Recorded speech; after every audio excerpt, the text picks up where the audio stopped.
Okay, guys, welcome to part 3 of the 2nd of March. We've got 2 more games for you. This game was really nice. We had a solid on the break, and so player 1's attempting his perfect game. Of course, not to get ahead of himself, at least a run out is always in the expectations. And so this one ball looked really nice here, guys. And just kind of tap it in. And then take this 7 with a touch of draw. Actually, I put follow on it, that's right, because I wanted to get to this 5 ball over on the side. I've got 3 balls there, and I was thinking I needed to take them out before I got to the 6. And so the best ball here was the middle ball, so I go for the 5. And being that I was on the rail, I just went ahead and followed into the rail and then back. And now I'll take this 6 ball out and bring the cue ball back a touch and get this solid here.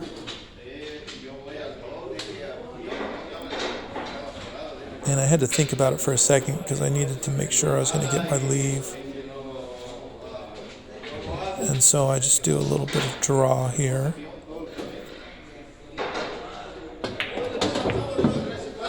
And use that stripe to slow me down.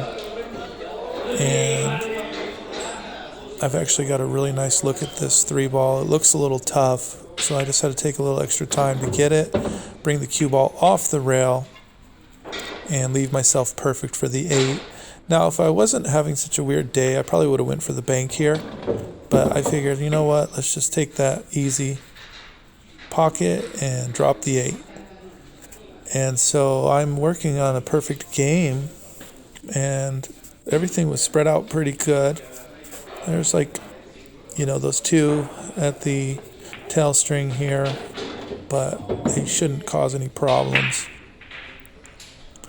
And so I take this 15 ball, and I actually, first I'm trying to figure out exactly how my leave's going to be.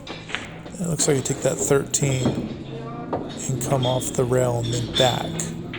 And now I take the 15 ball. And this is where it got weird. I was trying to draw it back to where I could get back to that lower stripe. And I tapped it with the cue ball just a touch more than I would have liked. And I missed that next shot, so I just went on to this one. Now, guys, this was the best game by far of the day. We had a nice break, but nothing went. So player 2 steps up for his perfect game attempt. And stripes are looking prime here, guys. Just take them out one at a time. Leave yourself nice. Don't make any shots too far with the cue ball away from your object ball. That's key if you're wanting to get good runs, guys. You don't want to have super difficult shots. You want to work that cue ball around the table so you can get to the easy shots.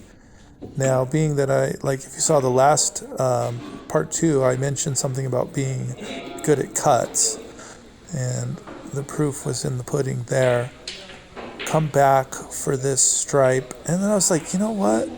Rather than taking that out and then leaving me with nothing, I'm going to take this stripe that's going into the corner pocket because I could pretty much bring the cue ball back to the same spot. And of course I brought it back too far. And so you would think the stripe would be easier to try and do some weird reverse cut, but the cue ball was just a little bit too close to that stripe it's by.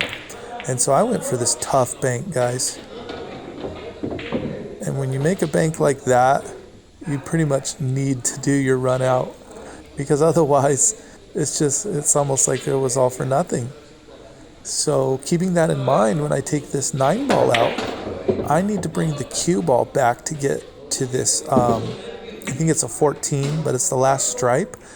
And I left myself a nice bank here, guys. I would have rather been closer to the middle of the table down at the bottom so I could went for a long, left corner pocket. But I dropped that 8 ball. I've been working on those banks a lot because they come up a ton. And so I dropped that. Now I have this isn't exactly easy, guys. And as you see this 8 ball track for the right corner pocket, it catches what they call the pro side of the pocket and bounces right in. You can see how happy I was.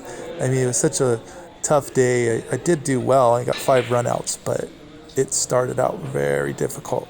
If you saw part 1, you would have probably realized that because I mentioned something about it. But now I'm shooting really good. And so I've got 7 balls here on the table, and I just need to take them out meticulously.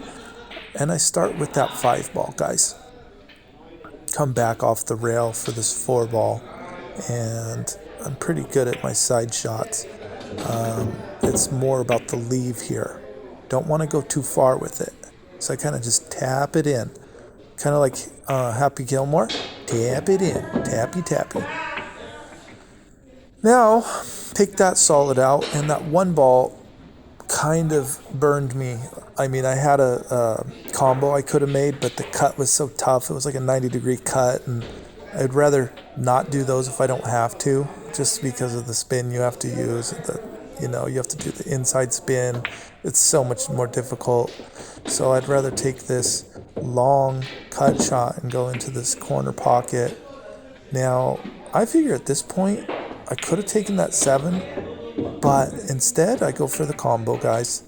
And I was hoping to leave that 1 and the cue ball closer, but it's okay because when the cue's that far away, I mean, when the object ball's right by the pocket, it's okay to be that far away. It's much more difficult, but still, it's an easy shot.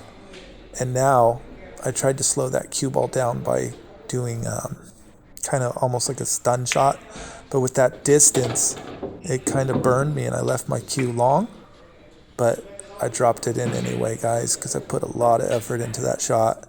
It looked like I took it quick, but I made sure to line it up perfect, hit that cue ball dead center. You could see how happy I was. I didn't expect a perfect game. Type 2, of course, but, player 2, he needs this perfect game attempt too, guys. Thanks so much. See you next time.